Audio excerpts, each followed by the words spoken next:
Iqalile namhlanje inhlanganiso yokuqala elirhutla yeCabinet entsha yorhulumente wobumbano.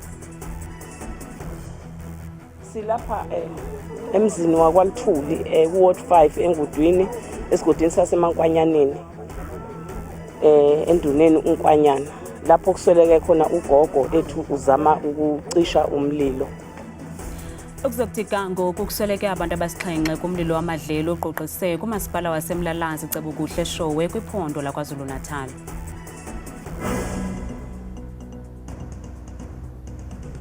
Sinamkele kwindaba zethu ngokuhlwanje Ndaba Ndodwa Ndaba Nophumza Sikhumba noyitoliki yolwimi lwezandla Botani Mzontsundu. Umphathiswa kwi-ofisi yobongameli uKhumbudzo Ntshabeni uthi amaqela ezopolitiko kurhulumente obambiswano azakusebenzisana ze avumelane ngamxhelomnye kumiliselweni kwemigaqo-nkqubo karhulumente. uNtshabeni uthi amaqela ezopolitiko akufunekanga azibone njengamaqela azimeleyo norhulumente wobumbano i-GNU ngamafuphi ubambe ilirhotle ekhabhinethi yokuqala ePitoli namhlanje. Qalile namhlanje lirhotla yekhabhinethi yorhulumente wobambiswano. Ukanti umphathiswa kwi-ofisi yobongameli uKhumbudzo Ntshabeni uyibethelele into yokokubana phantsi kwalo rhulumente akuzibakho umbutho uza kuba ngubholela ecaleni xa kusenziwe izigqibo. The Department of Planning, Monitoring and Evaluation, on that period, they'll continue to work and to make sure that there's alignment across and nobody does what they want to do. It's about remember the argument we are going to implement ANC priorities, we are going to implement DA priorities. There's no such. We are going to implement government priorities collectively because there's no DA minister, there's no ANC minister. uNtshabeni uphefumle kumba otshisa ibunzu urhwaphilizo kwibhanka yoluntu eyabhangiswayo i-VBS ngelithi abo babandakanyekayo mabajongane nengalo yomthetho. Mr. Chipiwa Matozi is not the first one to do a confession. There was, I just forgot his name, Philip Trotter, who did the confession. This confession and this affidavit, we hope that it will allow law enforcement agencies to move with speed, to bring to book everybody who has swindled the money of our people. Umhlalutyi wezopolitiko unjengalwazi uDick Khotse ukholelwa kwelokuba umongameli uCyril Ramaphosa ngoku kwimeko engcono yokuphucula ulawulo lwakhe. I think President Ramaphosa actually is in a stronger position than before. I think when starting with his own party, I think this sort of factionalism that existed in the past is much less. The fact there is, I think the current dispensation of this government of national unity so far has received quite a lot of public support. There's high public expectations of what it can do.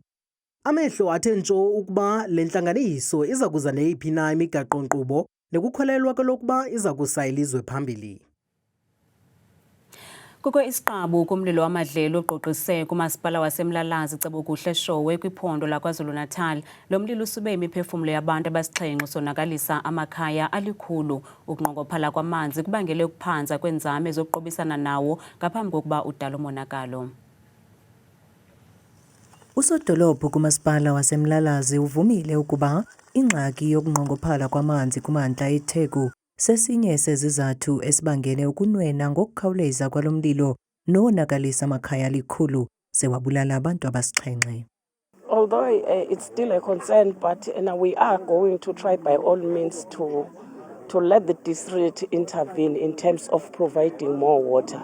Because, our Umlalazi municipality is a very big municipality. It has got 28 wards and also 15 amakos in this area. So it is not an easy task to provide water all over at once because the district has just started from 2021 when they got in the municipality. That is where they started to intervene in terms of infrastructure.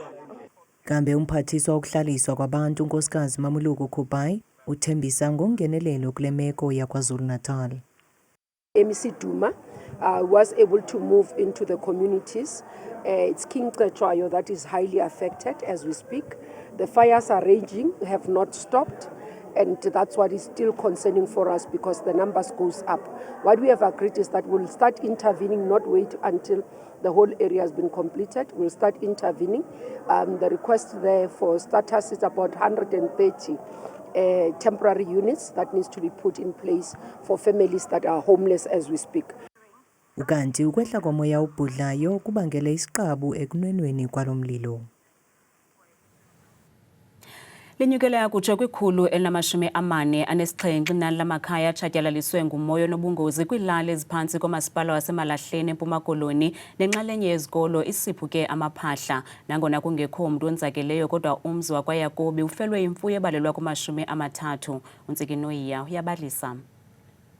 Kula makhaya atshatyalaliswe ngumoya ongazange wabonwa kwiilali zaseCacadu eMalahleni akusindanga nelinye igumbi kumzi kamama uNophoselakhe Jacobs. Ngo-9 kuye kwavuleka phaa entla kwangena ithuli kwamnyama apha endlini caba sukwazi nophefumla ndathi masambe kwabe sekumke naleya indlu ndiyivile ke yona ke xa ithi gudlu ndathi masiphumeni ke ngoku apha izawusiwela le ndlu. Kweli ikhaya kusinde urontabile kuphela nawo awukhuselekanga. Umonakalo mkhulu kakhulu apha kwam. Indlu yam yonke imke yonke. Akushekanga nento kuwe nezitena. Neepali yonke into. Donakalelwe ke apha akho mntu uphangelayo apha. Ndiyazisokolela apha. Ndimise nzima nale ndlu. Umntanam uphangela eplasini. Ngokweripoti esezingenile ngokwangoku zi-147 izindlu ezimkileyo futhi ke nezikolo eziyi-12 ezithe zemka. Kule 147 njembe itimu yaseKrisani, itimu yaseMalahleni bebhizi besenza i-assessment ukwenzela kujongwe wonke umonakalo uba ukangakanani. Sisafumanise ukuba abantu abayi-41 kubo abanazo indawo zohlala. Igqiza lentlekele eliphuma kwiiofisi zikamasipala waseMalahleni likhokelwa ngusodolophu lingena kumzi ngamnye liqokelela iinkcukacha zeentsapho ezichaphazelekileyo. Ukanti ingaphaya kwama-30 imfuyo emfutshane yakwaYakobi ewelwe ludonga olutyhilizwe ngumoya. Umama uNophoselakhe Jacobs nabantwana bakhe bafihla intloko ebumelwaneni ngomnye wamaxhoba esivunguvungu azawuthuthelwa kwindawo ekhuselekileyo ngumasipala waseMalahleni nowaseKrisani ngelixa kusenziwa ingqokelela yomonakalo. Kwiindaba zethu kuChannel 163 oziphathelwa yiNewsroom Africa, ndinguNtsiki Noyiya eCumakala eCacadu eMpuma Koloni. Usapho lwendoda eyabulawa ngo-2022 ngowayesakuba ngumhlobo wayo lubhenele kwicandelo lezotshutshiso labucala le-AfriForum. Usapho luthi umcuphi kunye nomtshutshisi kweli tyala baye bazama ukubacenga ukuba bamkele isivumelwano sesicelo sembuyekezo semali engange-500,000 rands ukuze bavume ukuba umtyholwa agwetyelwe ukubulala ngokungenanjongo ze afumane isigwebo esixhonyiweyo endaweni yokujongana netyala lokubulala. uXolani Kunene wabulawa eMidrand ngomhla we-13 ku-Agasti ngonyaka ka-2022. Umhlobo wakhe akhule naye uBuhle Lebohang Mabaso utyholwa ngokumbulala kwaye wabanjwa emva kweeyure zimbalwa ezama ukuqhwesha. Usapho lukaXolani Kunene luthi luxhelekile indlela umthetho osilele ngayo ukuqhuba uphando kumba wokubulawa kukaXolani ngongenalusini. Ilungu losapho usindisiwe Kunene uthi kukaninzi limiswa eletyala kungenankqubela phambili ibonakalayo. What is happening at the courts right now is that the matter has been getting postponed upon postponement. Part of the reason we're here is because I was not getting feedback in terms of why is the matter being postponed and what is the prosecution doing to make sure that the accused does not basically make a mockery of our courts and delay the inevitable. My observation and my experience was that the prosecutor and the investigating officer were really pushing that we accept the 500,000. Olusapho luxhelekileyo luthi lufuna elityala liqukunjelwe kwaye umtyholwa ajongane nengalo yomthetho. Buhle must have his day in court, and it would give me a sense of safety for myself, for the kids, if I know that the person who's accused of killing my brother is no longer in the streets to even do it to someone else. Because if you watch the video, it's execution style. uBarry Bateman we-AfriForum uphawule ngalomba. What we see here, unfortunately, is another instance of the NPA failing victims of crime. This family has been asking prosecutors, senior prosecutors in the Director of Public Prosecution's office in Gauteng for answers. What is going on? Please explain to us the rationale of the prosecutorial approach that you are taking.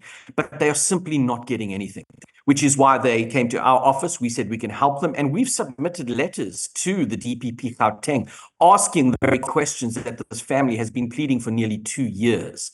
For the first time in this case, we felt like we are also visible, empowered victims because the AfriForum is standing with us. We do not have that confidence with the prosecution. Eli tyala liza kuhlala kwakhona ngomhla wama-29 kule nyanga, ukanti i-NPA ayifumanekanga ukuba iphawule ngalo mba. Kanti ke mawethu sicela ukulumkisa abo banenhliziyo ezibuthathaka ngengxelo equlathwe kweli nqaku lilandelayo. Usapho lwentombazane yaseDikeni eMpuma Koloni luthi belungasokuze lumazi umntwana walo ukuba wayakutshona phi ukuba abarhanelwa ababini basetyhini bebengawunikanga umkhondo emapoliseni. Abarhanelwa bakhombise amapolisa aphutshiselwe khona waluthuthu umzimba kakungawo Nyweba ube-19 iminyaka ubudala ngolwesine emva koko babanjwa. Ukungawo wanyamalala emva kokubizwa itishala ekutyholwa kuba ubefudula encumanayo. Sikinoyiya usiqulu nqelele ngxelo.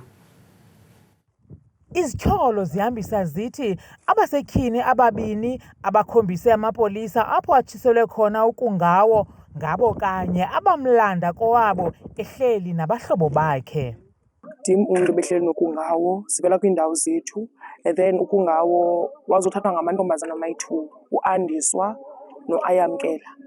Abandibonanga ke mna, bafike bathi makazosabela phandle. Then waphuma wabuza izihlangu kumkungawo, ndamxelela uba zisezantsi kwam, wathatha izihlangu waphuma nazo, wathi uyabuya kum. Oko ndinigqibele ngoku wayesithi uyabuya ngo-12.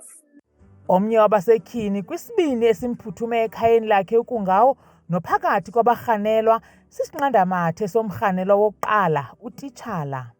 Siyeva nasakholelwa xa sibona kusithiwa la mantombi ezi-females zithi zona zamthatha nje ukungawo endlini, wasiwa i-police station i-boyfriend, i-ex-boyfriend, bashiyeka ngasemva bona.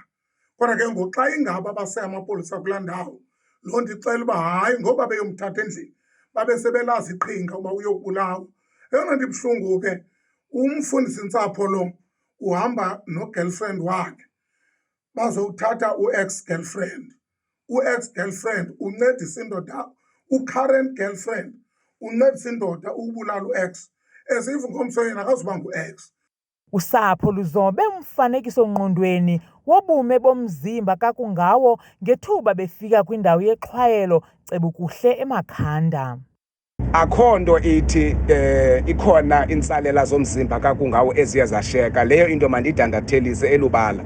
Ukungawo yena utshe waluthuthu.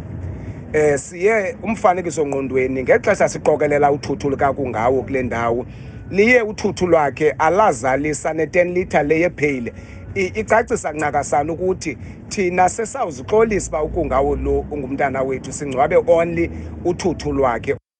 Amapolisa akhuphe ingxelo eqinisekisa ngokufumaneka kakungawo sele eluthuthu kwanokubanjwa kwabarhanelwa. Amapolisa afumene information ukuba ukidnetshwe yi-ex-boyfriend kunye nomhlobo wayo. Uphando olukhawulezileyo lwenze amapolisa ukuba afumane umzimba kakungawo izolo kwindawo ekuthiwa kuseBakhwetheni eJoza eMakhanda.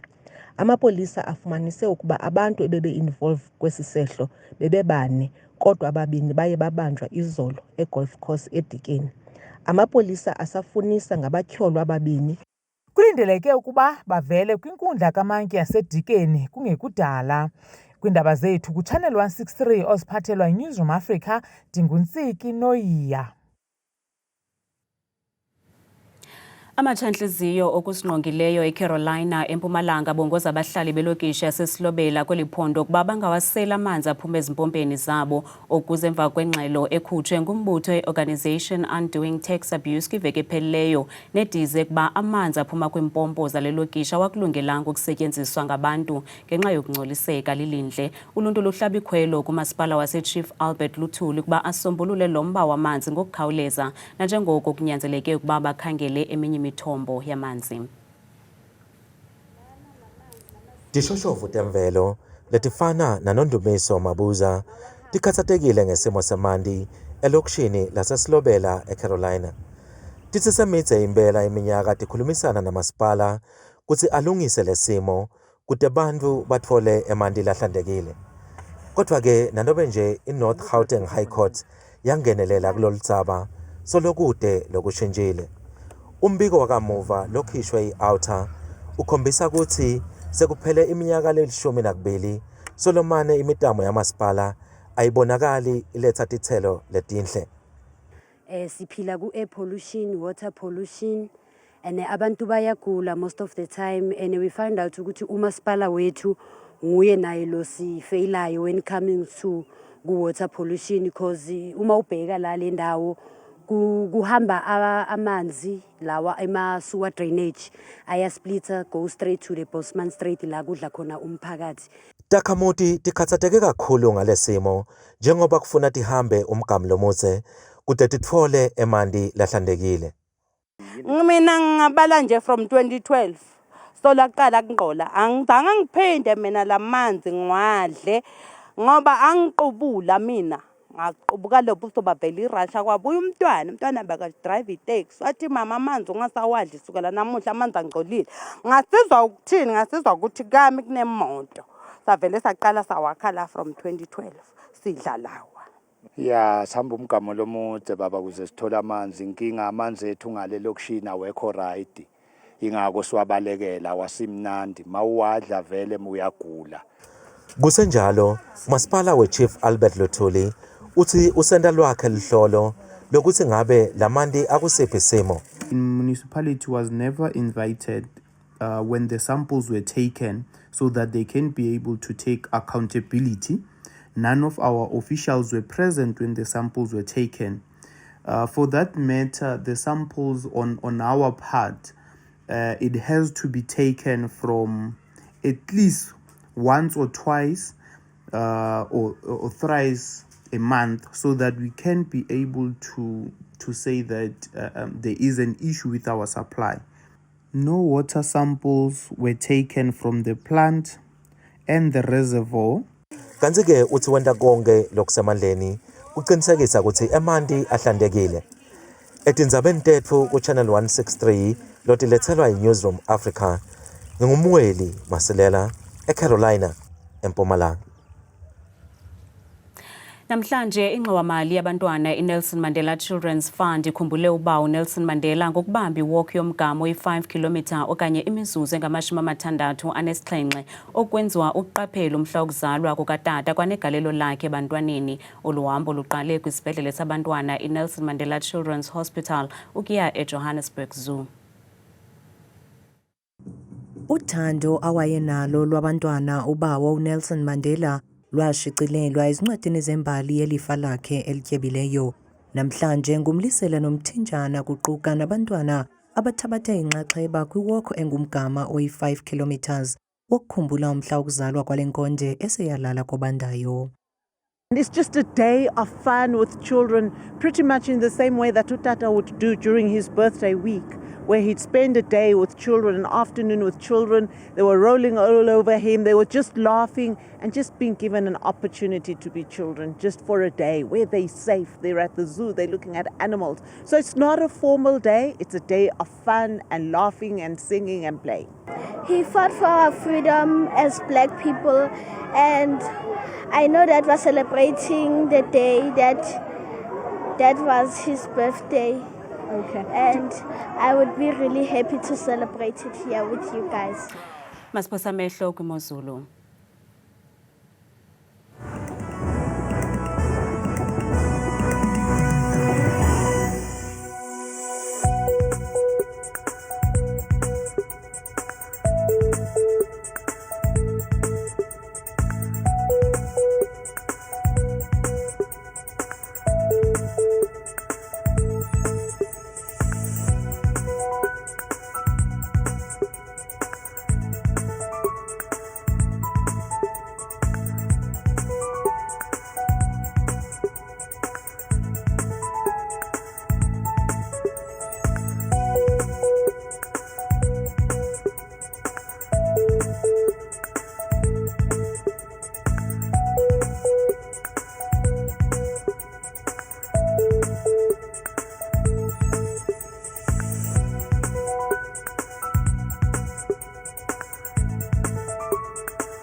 Kamnandi mawethu.